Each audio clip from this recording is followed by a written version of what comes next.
So the part 2, okay, for contract. In order to discuss this part 2, you have to make sure, for sure, part 1 has gone already. Understand? You cannot confuse part 2 with part 1. If you still have any debate, on part 1, you don't have to discuss part 2. Let me give you one example, okay? If I represent a seller, the case is very simple. The buyer sued this seller.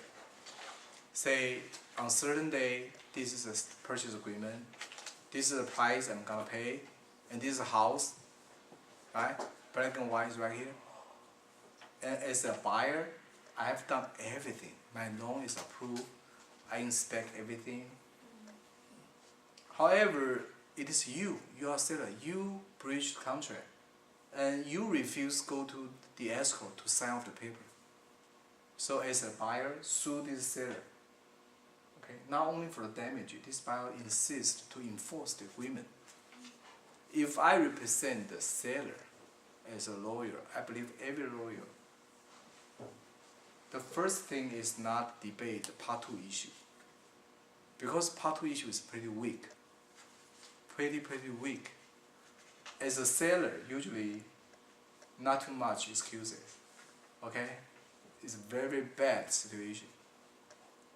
So usually if the lawyer may consider to take this case, usually the lawyer may consider whether or not any defect in the part 1.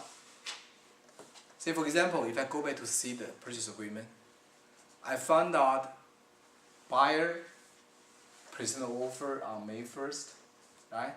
And specify seller you can accept this offer by May 4th, 12 p.m. And then I found out everybody signed this agreement on the May 5th. You understand? I found out on the paper, it's very clearly everybody signed May 5th and without any extension, no any wording to stipulate, say, the offer being extended to May 5th. Then I just argue there is no contract. You understand? You understand? So, well, no surprisingly, sometimes this kind of thing, it does happen. It does happen. Either side agent did not catch out this problem. But if there's no argument, the case closed, just closed, and nobody even argued that. But if one party been sued, and don't jump to part 2 issue yet, always go back to check whether or not one party is underage. If buyer on the day signed the agreement not 18 years old, this is another argument. For example, probably not good argument though, okay? But always go back to find out whether or not there is a part 1 issue before we go to the part 2. Alright.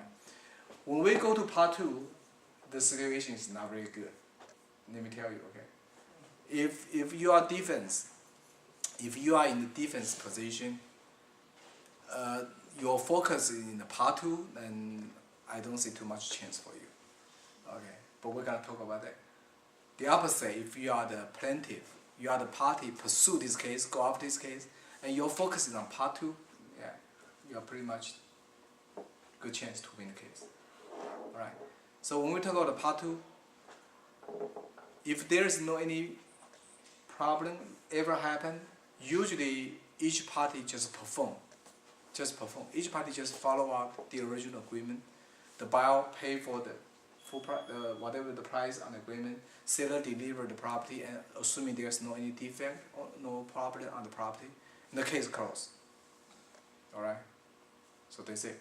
Let me give you one example. If for any normal situation, very standard normal situation, and on certain day the case closed, but 2 years after, the buyer sued the seller for what? Say the property value dropped 20%. No case, right? There's no case because no anybody give you warranty, the price gonna keep going up, right?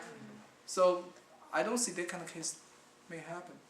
But if even it happen, you don't worry about that because your liability be discharged long time ago. When you deliver the property, nothing wrong, but the market changed. Sorry about that, right? So number one is performance, no any issue. More issue on rescission. Let's talk about rescission or say cancellation. We talk about this, okay? So more issue happening here. Whether or not we can rescind the contract. Go back to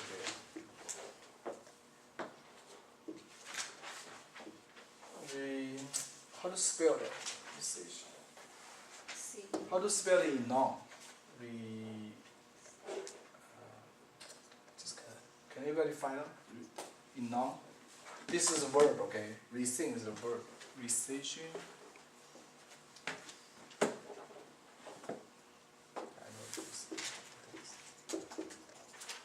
missed something here. Anyway, whether or not one party can cancel or terminate one agreement without penalty, that's called rescission or rescind. All right. So if you want to ask, or a lawyer will answer you, could you cancel this agreement without any penalty?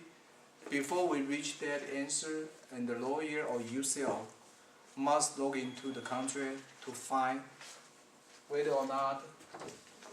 Oh, by the way, if there's a law, by law, that's easy. Okay? Let me give you one example. For example, in California, the civil code provides the buyer, real estate buyer.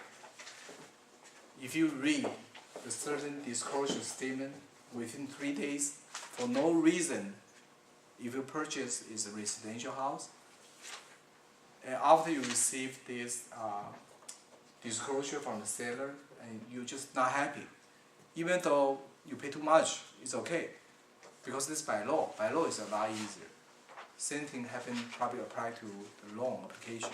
So if provided by law, within the limit, cancel it, no any penalty. Other than that, you need to find out whether or not that is. This is a big thing. It's called condition. It's called condition. Alright? Well, we always say terms and condition, right? Terms and condition. Condition is very important because condition provide the opportunity for either party to get out of the contract without penalty. So I want to just remind everybody, once when the contract been signed, executed by both parties, okay, in your mind, you just assume this contract cannot be cancelled. Understand? Because when I deal with those people from overseas, I don't want to mention the country. Those people from overseas, they don't have such concept. They say, well, we just cancel it. No, not easy. Okay? If you want to cancel any contract, you must find if there are any condition which provides you this opportunity to get off this contract without the penalty. Okay? And we know, for all standard real estate agreement, we know that they provide at least 2 major conditions for the buyer without penalty. One is the loan approved, right? We just mentioned that. Say within 2 weeks, if buyer cannot get the loan approved from lender, then buyer can choose to cancel, terminate, rescind this agreement. Of course, no penalty and get the deposit back from the escrow. Alright.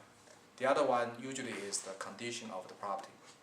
After you inspect the property, and you think you need to spend too much money, okay, to renovate, then the buyer may be considered to choose to cancel.